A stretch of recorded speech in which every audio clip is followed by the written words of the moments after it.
आज मेरी जिंदगी के बड़े दिनों में से एक दिन है। उर्दू जबान की अगर बात की जाए तो ये किसी भी अहद में वीरान नहीं रही।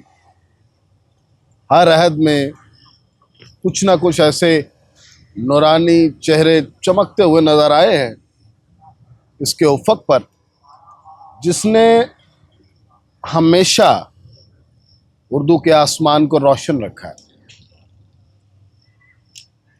मेरे साथ जो आज एक हस्ती मौजूद है, उनका एक शेर सुनाता हूं आपको।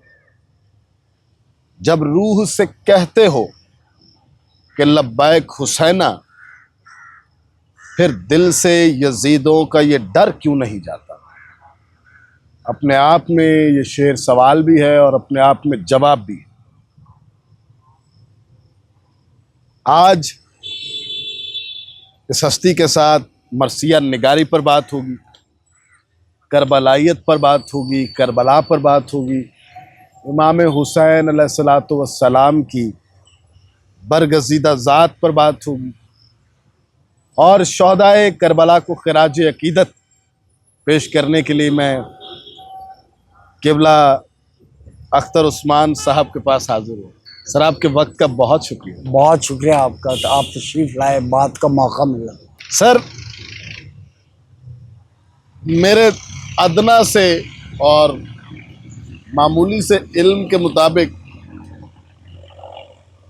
मुझे एक ही चीज़ महसूस होती है कि दो किस्म के शायर हैं।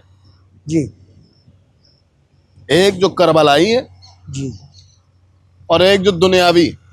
जी ये दुनियावी अपने अपने ज़मानों में थोड़ा सा इनको दुनिया उछालती है, फिर गिर पड़ते हैं। जी जी और जो करबलाई हैं वो ऐसा उठते हैं कि फिर गिरते नहीं, अमर हो जाते। बेशक। उर्दू शायरी में करबला की जो रिवायत है और जो एसेंस है, जी, उसको आप कैसे देखते हैं?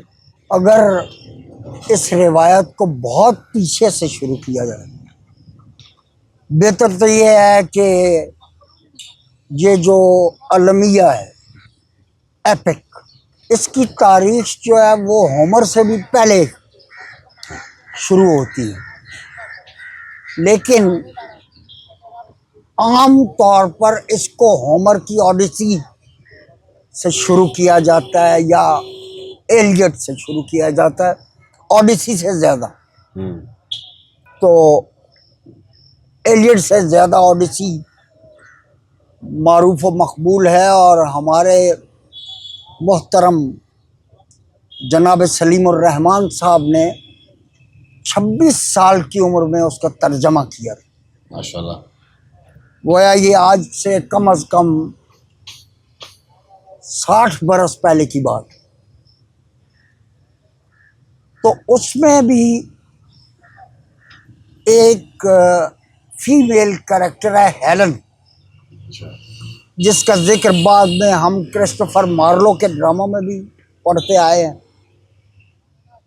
और बाकी अंग्रेज शायरों ने भी उसका हेलेनिज्म बाकायदा एक इस्तिलाह बनी। वाह। अच्छा, मैं ये बताता चलूं कि लफ्ज़ पर सबसे बड़ा जबर ये है कि वो इस्तिलाह बन जाए,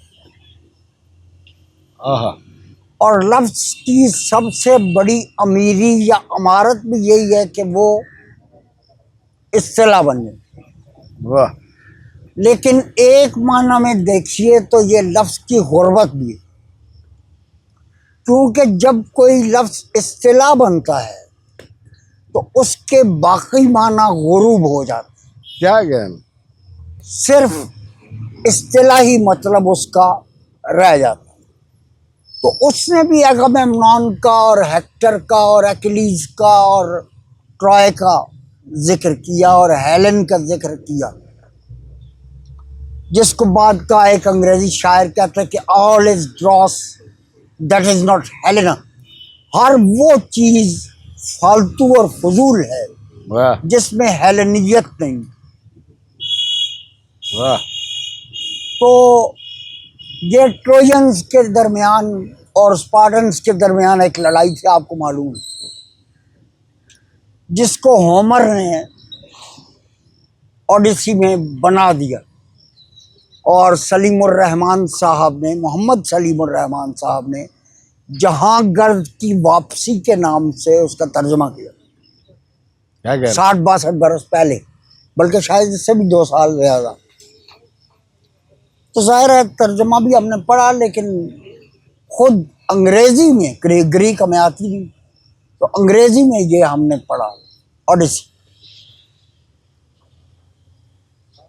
फिर वर्जिल और होरेस हैं, उनकी रिवायत जो चलती हुई आती है, और तकरीबन 1000 साल 900 साल पहले फिरदौसी शाहनामा लिखता है, हाँ, जिसके 30,000 शेर। बाज़ लोग कहते हैं कि उसके 60,000 शेर थे, इम्तिदाद ज़माना के साथ साथ मिटते गए। बाज़ लोग कहते हैं नहीं, बढ़ते गए। वो भी पढ़ी, लेकिन एपिक और उसके सारे कैरेक्टर्स अनरियल होते हैं। अनरियल हो गए। हाय हाय हाय, वाह वाह वाह वाह, ये रियल है। ये जो मरसिया है, जो रिसा से निकला है, इसका मतलब है मरने वाले पर आहो बुका करना, फुगा करना, उसको रोना, गिरिया करना। तो ये अरबी में खनसा ने मरसिया कहा अपने भाई का, जो बहुत ही अरब का मशहूर मरसिया है। और फिर मुतम्मम बिन नवेरा ने मरसिया कहा, क्या कहने, क्या जो कहने। मशहूर तरीन मरसिया है। उसने भी गालिबन अपने भाई का मरसिया ही कहा। उसके बाद फारसी में आए तो सफवी दौर जो है, उसमें हमें मुहतशिम काशानी और मुखलिस काशानी जैसे शायर मिलते हैं। सफवी खानदान क्योंकि खुद अहले बैत की एक लड़ी से चला आता था, इसलिए उन्होंने इस सिन्फ की बहुत खिदमत की और मरसिया लिखने वालों को अशरफियों से और सोने से तोल दिया। आहा, तो शेर मुझे याद आता है कि मुहतशिम जो है वो इमाम सज्जाद अलैहिस्सलाम की ज़बान से कहता है, हाले मादर हिजर यूसुफ कम तरह याकूब नीस, वाह ऊ पिसर गुम कर दे बूदो माँ पिदर गुम कर दई, वाह वाह कि मेरा हाल यूसुफ की जुदाई में याकूब से कम नहीं है। वाह वाह, उसने बेटा खोया, मैंने बाप खो दिया। ओहो ओहो, तो वाह वाह वाह वाह। अच्छा, लेकिन ये बड़े सगीर के नसीब में था कि अनीस और दबीर पैदा हों, ज़मीर और खलीक पैदा हों, मिर्ज़ा मोहम्मद रफ़ी सौदा और खुदाए सुखन मीर तकी मीर पैदा हों। तो उर्दू मरसिए का पहला नक्काद मोहम्मद रफ़ी सौदा है, अच्छा, जिसने मीर के मरसियों पर तनकीद करते हुए कहा है कि मैं मरसिया गोई को मिन जुमलाए असनाफ़े सुखन समझता हूँ, ये महज रोने रुलाने का काम नहीं है, ये आर्ट है। आहा, तो वो लोग जो मरसिए को मजहबी सुखन, सिनफ़े सुखन कह के एक तरफ रख देते हैं, वो अनपढ़ लोग होते हैं। सुबहान अल्लाह सर, क्या कहने। ये एक आर्ट है जिसमें गज़ल भी मतलब ही है, जैसे गज़ल का होता है,